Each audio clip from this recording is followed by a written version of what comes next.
Once again, it's me again. Ako po, syempre, mag-reaction po tayo kay Beyonce, sa EDC. Sa EDC muna tayo mag-reaction. Pampagood vibes muna. Yung mga kagandahan. Dahil medyo stress po tayo dun sa mga nangyayari ngayon. Pero, reaction ako ng konti ang Jomcar. Pero, ito po ay para kay Beyonce. Anyway, bago po ako magsimula, ay kayong lahat ay shoutout po kay Kuya Val Santos Matubang, Ate Edna Vlogs, Carlina Prab, at sa mga kasamahan ko sa Strikers, at of course sa Team Tanod. Mega love shoutout sa inyo. Ayan, nandiyan po tayo. Ang nakakatuwa, makikita nyo sa thumbnail ko, ang bulong about Beyonce. Napanood ko kasi ang live ni Kalinga Prab kahapon about the bulong. Yan. So doon ko na kung ay iano ko to 12 by 24 hours na naman. So sasabihin ko yung bulong. Pero hindi pa yata na-upload. Pero yun pa lang. Wala po akong alam kung paano at kung saan sila. Kung ano ang bulong. Sasabihin ko maya-maya. But hindi ko alam kung saan sila pumunta kasi wala pa pong upload. Natutuwa lang po ako sa anong to, sa masasabi kong Kofol flavor of the month, or pareho naman sila, mayroong flavor of the month, sabay yata sila ni Jomcar. Pero si Beyonce po ay first time na narinig ko kasi nga yun nga po ang bulong ni Kalinga Prab na sumama kay Edo na mag-scout. Galing. Siyempre, wala pa pong makakapag niyan. Sinong nag-i-scout na kasama. Except po yung ating unang team na nag-boom din, yung Rochelle, na kasama si Dodong Ruel ng pag-i-scout nung una. Ngayon naman po ay si Edo. Imagine. Napaka-sweet. Tapos yung premiere ni Kuya Bal, nakakatuwa na napanood din po namin. Gusto ko lang kaunting bigyan ng kaunting reaction. Alam mo, parang kung ako yung teenager, nakaka-excite kung anong susunod, kung ano ang part 5, yung mga ganon. Pero dito po sa kay Kuya Bal na premiere kanina, about dun sa Sanrio yata yun na doll o something. Hindi naman po yung teddy bear, pero Sanrio yung doll yun. Ayun, parang doll. Na nahulog ni yung shooting doon ay nahulog. Pagtakbo ni Edo, nahulog sa bridge, Nakawayan Bridge. So, yun. And then, umagos hanggang si Beyonce na may naglalaba. Ang ganda ng istorya, di ba? And although hindi ko matapos kasi alam ko naman na may kasunod pa yon, may kasunod. Yun ang napakaganda. Na nakuha ni Beyonce in the end. Para kay Beyonce, pero napapunta talaga yung Sanrio doll, napapunta kay Beyonce kamay. So, yan. Ang ganda-ganda istorya, nakakakilig. Parang may istorya talaga. Parang alam mo yun, parang mga artista. Kaya, wala po. Natutuwa lang ako kasi sa despite ng mga nangyayari, daming issue, daming sabi ko nga, pahinga muna ako. Siguro punta muna ako kay Beyonce.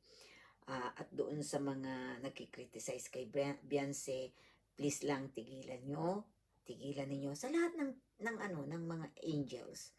Kasi po yan, kailangan nating respeto man lang. Kung hindi po nyo may respeto ang sarili nyo, respeto ninyo ang mga namumuno o yung mga grupo ninyo.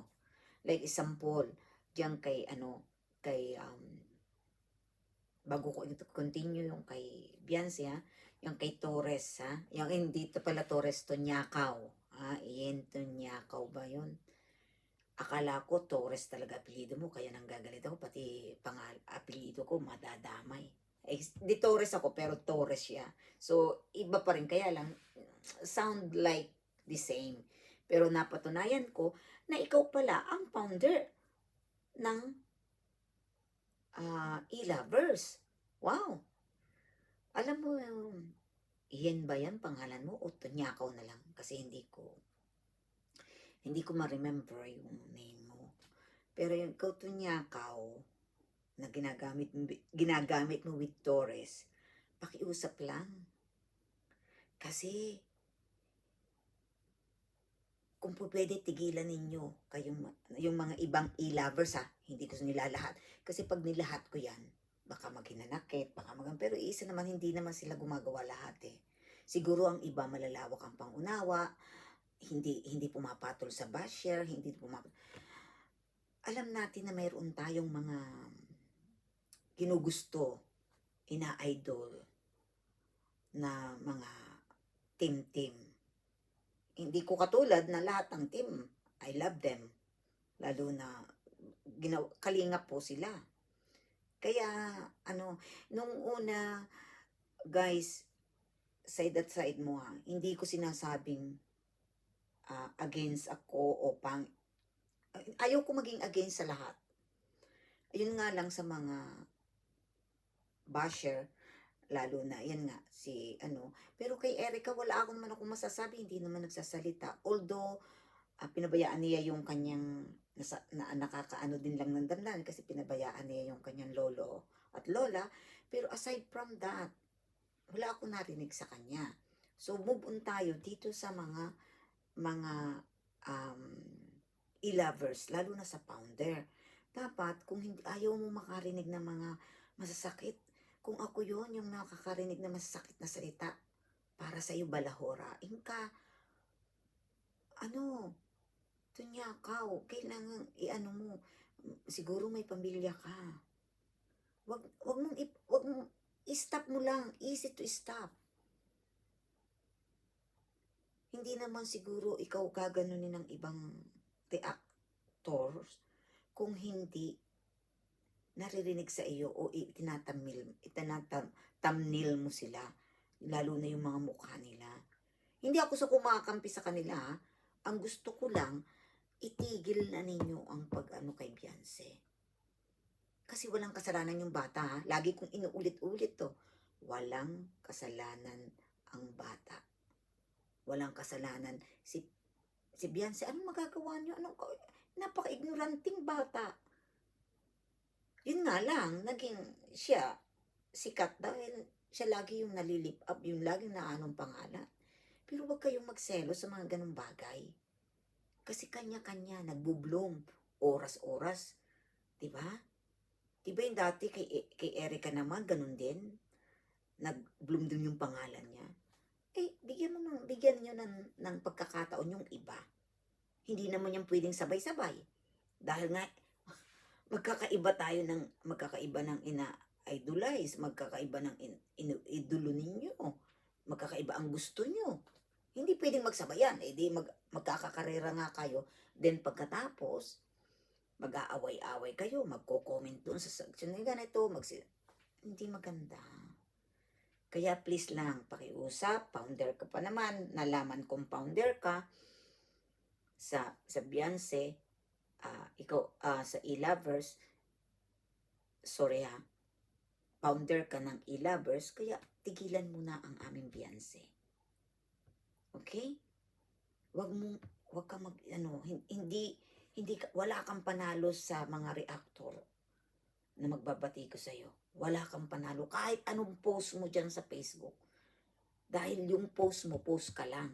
Ito, aktual. Minumura ka mula ulo hanggang talampakan. Anong gagawin mo? Anong magagawa mo doon? Masakit. Kaya please lang, ako na ang nakikiusap sa iyo. Ginamit mo nga yung Torres para kung sa kuwan, nakala ko kamag-anakan kita, pero wala akong kilalang ganyan. At ayun Torres pati, iba kami. Ako Tagalog. Ikaw nasa Bisaya. Korea ka yata, pero taga Bisaya ka. Kaya pakiusap lang. Pero ito nga, balik tayo, para tayo maging matahimik. Yeah? Ito, balik tayo kay Beyonce. Ito, ang gandang pakinggan, alam niyo yung yung ini-imagine ko kung paano sila mag-scout together ni Edo. Kasi alam mo naman to si Edo. Alam mo ba yung ang acting ni Edo parang si Robin Padilla. Oh, who you? Ayun, alam mo yun. Kala mo siya ganda-ganda lalaki ha. Hoy. Alam ko naman magandang lalaki si Edo. Walang magagalit sa inyo yung maka-Edo ha. Alam mo naman magandang lalaki si Edo. Kaya lang, syempre, bilang isang lalaki, kailangan ikaw ay maano, mal, mm, ano bang tawag doon? Mapagkumbaba, yung maamo, naaamuin mo siya, gentle ba? Ay, ikaw hindi eh. Si Edo naman, brusko. Kaya ikaw, Edo, ha? Ay, sabi ko sa'yo, marami nagmamahal sa'yo, marami nagmamahal kay Beyonce. Pag ginawa mo yan, lagot ka. nangaral tapos nagano. Hindi. Ganun nga, ang akin, nakaka-excite naman kasi, tinan mo sa Demanam, yun ang mga gusto ko, yung mga naiipagpatuloy ang paglingap. Natulungan sila. Wala pa nga siyang bahay eh, pero ang daming sponsor niya. Ang daming gustong tumulong kay Beyonce para sa babahay. Hindi naman natin siya hindi naman natin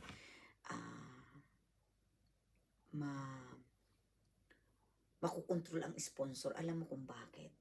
Nakikita kay Beyonce ang kabaitan, yung pagiging mahinhin niya. Well, lahat naman ng angels natin mahinhin. Wala akong tulak kabikin. Pero nakikita natin yung sweet niya, yung baby sweet niya. Kaya nga nagagalit ako kasi pagka inaano ninyo si Beyonce, pinipintasan, para bang ang mga namimintas ba, wala ba kayong kapintasan? Sana titingnan muna ninyo ang inyong sarili nang baka manalamin muna kayo o kumuha kayo ng Specsavers. Yun ang Specsavers is yung salamin na kung gaano kaganda o ikumpara ninyo siya sa inyo. Kung mas maganda naman kayo, pasalamat kayo sa Diyos. Kung may mas gaganda pa kay Beyonce, kung ako yung teenager ha, tapos sa isip nyo mas maganda kayo, kaya kayo nakikipag-ano. Pero maging masaya na lang kayo para sa iba. Hindi pang bata sumasama kay Edo para mag-scout.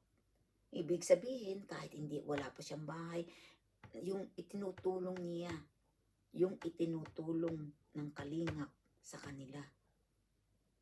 Hindi nila, dun lang ang paraan para makaganti siya. Hopefully, yung mga ating mga angels ay wag naman padala sa udyok ng mga sponsor. Kasi o kaya yung direct sa sponsor para hindi masira ang pagiging kalingap ninyo at hindi rin masira ang inyong image. Kasi kung yan ang inyong gagawin, masisira talaga. May magdi-disagree. Kasi yun naman ang rules ng kalingap. Although narinig ako kahapon na mayroong nagdadirect na doon. Pero like what I said is part of it na kung talagang gusto mo habang kayo nag-aaral, diyan pa rin kayo. Kay Kalingap Rab pa rin tayo. Ha? At respeto lang. Kasi kung wala naman sila, hindi naman kayo makikilala at hindi rin naman kayo matutulungan. Diba? Ay kagaling-galing ngayon. Tingnan mo, magkakabahay ka na. Alam mo, nakikita-kita ko na kung gaano ka ganda ng bahay mo. Nakita kasi ang daming sponsor talaga, ang daming nagano sa'yo. Kasi ginugusto ka kanila, Beyonce, kasi masyado kang mabait, mapagmahal sa family. Tapos, may nahon, yung hindi, although mahiyain of course, because siguro, first time in your life na, kung hindi dahil sa kalingap, hindi ka naman magiging So, naiintindihan naman namin yun. Kaya lang, eto nga, excited na ako na marinig kung paano o mai-upload yung pagiging, yung pag-scout nyo ni Edo. Excited na ako. At syempre, yun ng part 5, yan, yun ang kay Kuya Bal Santos Matubang. Kay Kuya Bal na story, di ba? Chapter, ika nga. Napaka, yung maiisip mo yun